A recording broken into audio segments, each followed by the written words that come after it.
আওয়ামী লীগের নির্বাচনে অংশগ্রহণ প্রসঙ্গে বাংলাদেশ জামায়াতে ইসলামীর আমির ডাক্তার শফিকুর রহমান বলেছেন, আওয়ামী লীগ কোনো রাজনৈতিক দল নয়, তারা একটি খুনের সিন্ডিকেট চক্র। মঙ্গলবার দুপুরে বরিশাল হেমায়েত উদ্দিন ঈদগাহ ময়দানে বরিশাল মহানগর ও জেলা জামায়াতের কর্মী সম্মেলনে প্রধান অতিথির বক্তব্যে একথা বলেন তিনি।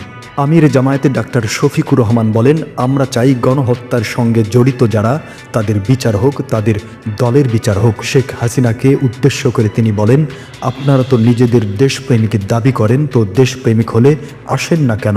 বিচার মোকাবেলা করুন। আমাদের নেতাদের মিথ্যা মামলায় ফাঁসি দিয়েছেন, আপনারা তো প্রকাশ্যে গণহত্যা চালিয়েছেন। আওয়ামী লীগের হাতে সবচেয়ে বেশি নির্যাতিত হয়েছে জামায়াতে ইসলামী উল্লেখ করে তিনি বলেন, জামায়াতে ইসলামীকে নিষিদ্ধ করার 4 দিন পর তারা নিজেরাই নিষিদ্ধ হয়েছেন। দলটির প্রধান আরও বলেন, স্বাধীনতার পর থেকে বিভেদ তৈরি করে দেশটাকে টুকরো টুকরো করা হয়েছে। যুদ্ধক্ষেত্রে অনেকে জীবন দেয়, কিন্তু এভাবে বুক পেতে জীবন দেয় আবু সাইদের ঘটনা বিরল। আবু সাইদ মুক্তির মহানায়ক। জুলাই আগস্টের শহীদরা যে জন্য জীবন দিয়েছে, সেই লড়াইটা আমাদের চালিয়ে যেতে হবে। হাজার হাজার মানুষ পঙ্গু হয়ে বেঁচে আছেন, তারা এখনও জিন্দা শহীদ। তিনি বলেন, ভোলার গ্যাস সারা দেশে যাক, তবে সবার আগে বরিশালে আসুক। আর একটি সেতু বরিশাল থেকে ভোলায় যাক।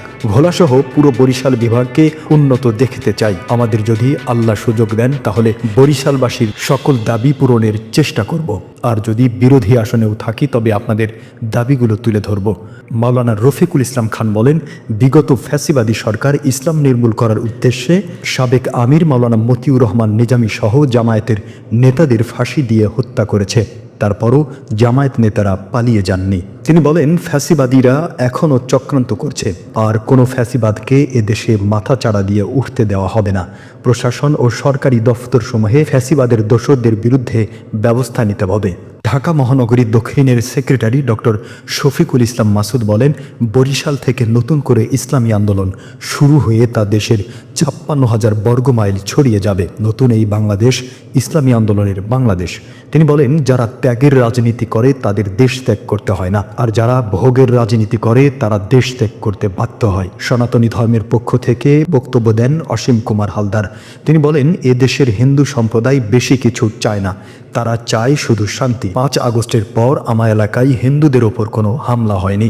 আমাদের খোঁজ রেখেছেন আমিরে জামায়াতে ডাক্তার শফিকুর রহমান, এছাড়া তেমন কাউকে পাইনি। আমরা শান্তি চাই, আমরা কারো কাছে মাথা বিক্রি করব না। এই চ্যানেলটি সাবস্ক্রাইব করে বেল বাটনে ক্লিক করুন। সংবাদ সংগ্রহে উৎসাহ দিন, পাশেই থাকুন।